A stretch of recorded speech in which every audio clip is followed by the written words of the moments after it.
Hello കൂട്ടുകാരെ, അപ്പോൾ വീണ്ടും ഒരു വീഡിയോയിലേക്ക് എല്ലാവർക്കും സ്വാഗതം. അപ്പോൾ ഇന്നലെ നമ്മൾ ലൈവിലിരുന്നപ്പോഴത്തേനും ഒരു പാമ്പിനെ കണ്ടില്ലേ, വലയിൽ കുരുങ്ങിയ പാമ്പ്. ഈ ലൈവും കഴിഞ്ഞ് എൻ്റെ അടുക്കളപ്പണിയും കഴിഞ്ഞ് എല്ലാ പണിയും കഴിഞ്ഞ് തിരിച്ച് വന്നിട്ട് ഇത് പോകുന്നില്ല കേട്ടോ. എനിക്ക് മനസ്സിലായി എനിക്ക് കിട്ടിയൊരു വലിയ പണിയാണെന്ന്. അല്ല പിന്നെ ആലോചിച്ച് നോക്ക്, ഇതിവിടെ കിടന്ന് ചത്തു പോവുകയോ എന്തെങ്കിലും വയ്യാൻ പറ്റി കഴിയും, ഞാനിതിൻ്റെ പുറകെ നടക്കണ്ടേ. ബസ് വരുമ്പോഴത്തേന് 8 മണി 9 മണിയാകും. അപ്പോൾ രാത്രി ആകത്തില്ല, ഒന്നും നമുക്ക് ചെയ്യാൻ പറ്റത്തില്ല, ചിലപ്പോൾ ചത്തും പോവും. അതുകൊണ്ട് എന്ത് ചെയ്തു, രണ്ടും കൽപ്പിച്ച് ഞാൻ ഇറങ്ങി കേട്ടോ. എന്തെങ്കിലുമൊക്കെ ചെയ്യണമല്ലോ, ഇത് കാണാനുള്ള അത്ര ആണിയില്ല ഇങ്ങനെ വയ്യാതെ അതിൻ്റെ അകത്ത് കിടക്കുന്നത്. പിന്നെ ഞാൻ ആദ്യം വലിയൊരു വടി കൊണ്ടുവന്ന് ആ മാണ്ടിയെന്നൊക്കെ നിന്ന് കുത്തിയൊക്കെ നോക്കി, ഇതിൻ്റെ പ്രശ്നക്കാരനാണോ എന്ന് അറിയണമല്ലോ, അതുകൊണ്ട്. അപ്പോൾ അനക്കൊന്നും വലിയ കുഴപ്പമൊന്നും നമ്മളെ ഉപദ്രവിക്കുന്ന ഒരു ആളല്ലാന്ന് മനസ്സിലായി കേട്ടോ. പിന്നെ ഞാൻ അടുത്തടുത്ത് വന്നു, ചിരിച്ചിരി പേടിയൊക്കെ ഉണ്ടായിരുന്നു. ഒന്ന് വലിച്ചൊക്കെ നോക്കി വലയെ പിടിച്ച്.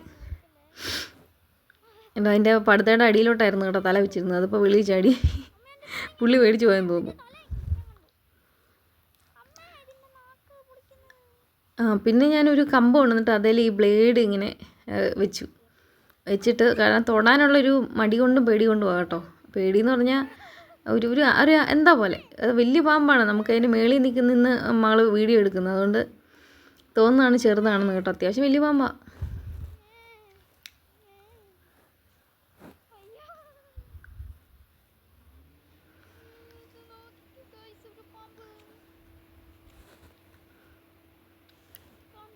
അത് പരമാവധി നോക്കുന്നുണ്ട് ഊർന്നൂർന്ന് പോകാൻ. അപ്പോൾ ഈ ദേഹത്ത് ഈ വണ്ണം കൂടി വരുന്നതോറും അത് എന്താ ഭയങ്കരമായിട്ട് മുറുകിക്കൊണ്ടിരിക്കുകയാണെന്ന് മനസ്സിലായി.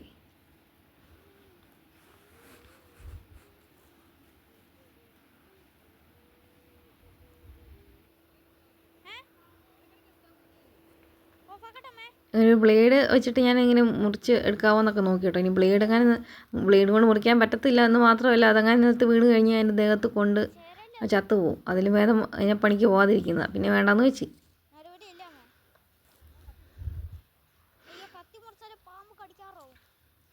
കാരണം ആ വല കൈ പിടിച്ചേ നമുക്ക് മുറിക്കാൻ പറ്റത്തുള്ളൂ. അതുകൊണ്ട് പിന്നെ രണ്ടും കൽപ്പിച്ചുണ്ടല്ലോ വല മുറിക്കാൻ അങ്ങ് തീരുമാനിച്ചു. ബ്ലേഡ് കൊണ്ട് നടപടിയില്ല. അതിൻ്റെ ഭാഗമായിട്ട് തലയിൽ ആ കൊട്ട കൊണ്ട് അങ്ങ് വെച്ചു. അപ്പം തിരിഞ്ഞ് ഒത്തത്തില്ലല്ലോ അങ്ങനെ ഇങ്ങനെ. പതിയെ പിടിച്ച് നോക്കിയപ്പോഴത്തേന് അനങ്ങുന്നൊന്നുമില്ല, വലിയ പ്രശ്നമൊന്നുമില്ല കേട്ടോ.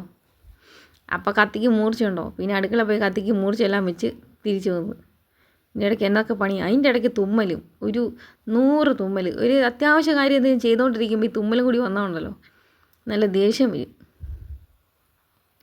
നമ്മൾ കാണുന്ന കുറച്ച് ഭാഗം മാത്രമല്ലായിരുന്നു, ഈ താഴോട്ട് മുഴുവൻ ചുറ്റി കിടക്കുമായിരുന്നു കേട്ടോ.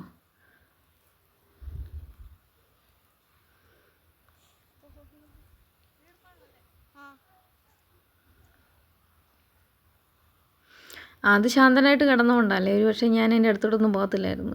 അപ്പോൾ എനിക്ക് മനസ്സിലായി ചെറുതായിട്ട് ചോരയൊക്കെ അത് വരുന്നുണ്ട്.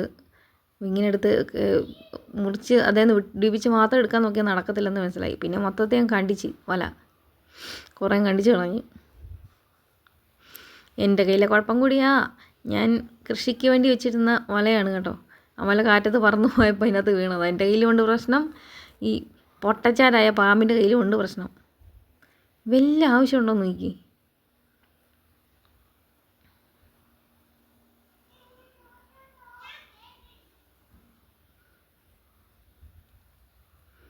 അതിന് മനസ്സിലായെന്നാണ് തോന്നുന്നത്, രക്ഷപ്പെടുത്താനാ കുഴപ്പമൊന്നും ഇല്ലയെന്ന്. കാരണം ഓരോന്ന് പിടിപ്പിച്ചെടുക്കുമ്പോഴും അതിൻ്റെ ആശ്വാസം എനിക്ക് കാണാൻ പറ്റുന്നുണ്ടായിരുന്നു.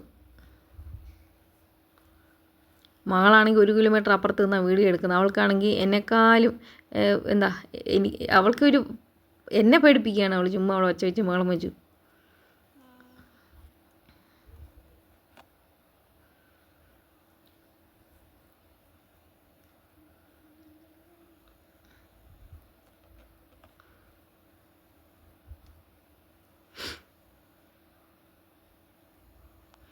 പാവമല്ലേ, അതവിടെ കിടന്നു കഴിഞ്ഞാൽ പിറ്റേ ദിവസം അവൻ ചത്തുപോകും.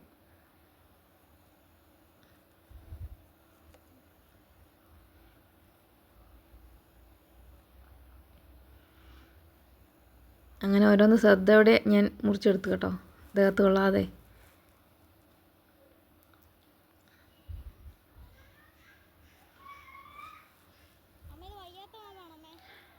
എനിക്ക് അവസാനം പിന്നെ ഇറങ്ങിപ്പോകുന്നൊരു ഭാഗമുണ്ട് കേട്ടോ.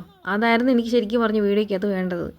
ഈ കൊച്ചിൻ്റെ പേടി കാരണം ഇത് അവസാനം ഓരോ ഭാഗം വിട്ട് പോകുമ്പോഴത്തേനും ഇതിൻ്റെ ഒരു ആശ്വാസം നമുക്ക് കാണാൻ പറ്റുമെന്ന് ഞാൻ പറഞ്ഞല്ലോ. അവസാനത്തെ ഞാൻ ഇങ്ങനെ മുറിച്ച് കഴിഞ്ഞപ്പോൾ അത് ഭയങ്കരമായിട്ട് വലിഞ്ഞ് അങ്ങോട്ട് ഇറങ്ങി കഴിഞ്ഞപ്പോഴത്തേനും കൊച്ചു പേടിച്ചു പോയി. അവിടെ നിന്ന് എടുത്ത് ആട്ടം വരുന്നത്. അതുകൊണ്ട് ആ വീഡിയോ എനിക്ക് മിസ്സായിപ്പോയി ചെറുതായിട്ട്. കണ്ടോ, ഇറങ്ങി ഓടി അവൾ. പിന്നെ ഞാൻ ഫോൺ മേടിച്ച് ബാക്കി ഭാഗം ഇറങ്ങിപ്പോകുന്ന ഭാഗം. പിന്നെ എങ്ങോട്ട് പോയെന്നൊന്നും ഞാൻ നോക്കിയില്ല കേട്ടോ. 2-3 പ്രാവശ്യം ശുശു ഓടിക്കോ എന്നൊക്കെ പറയും. എന്നിട്ട് പിന്നെ നോക്കിയില്ല, എങ്ങോട്ടെങ്കിലും പോട്ടെ. ഇത് കൂട്ട് കുറേ കൂട്ടുകാരുണ്ട് കേട്ടോ ഇവിടെയൊക്കെ ആയിട്ട്. ഒരു കർമ്മനും ഉണ്ട്, അവനെ കാണുന്നില്ല ഇപ്പോൾ. ഒരു മഞ്ഞ പുതിയതായിട്ട് വന്നതാണ്. ഇവിടെ ബാക്കിയുള്ളവരൊക്കെ ഇവിടെ പോയോ എന്തോ. ഇത് കൊള്ളാൻ നല്ലതാന്നേ. വിഷപ്പാമ്പുകളൊക്കെ തിന്ന് കയർക്കും, എലിയെ പിടിക്കും. ഏതായാലും കൊള്ളാം. അടുത്ത വീഡിയോ കാണാം കേട്ടോ. നമ്മുടെ ഒരു വീഡിയോയുടെ 2ാം ഭാഗമുണ്ട്. ടാറ്റാ.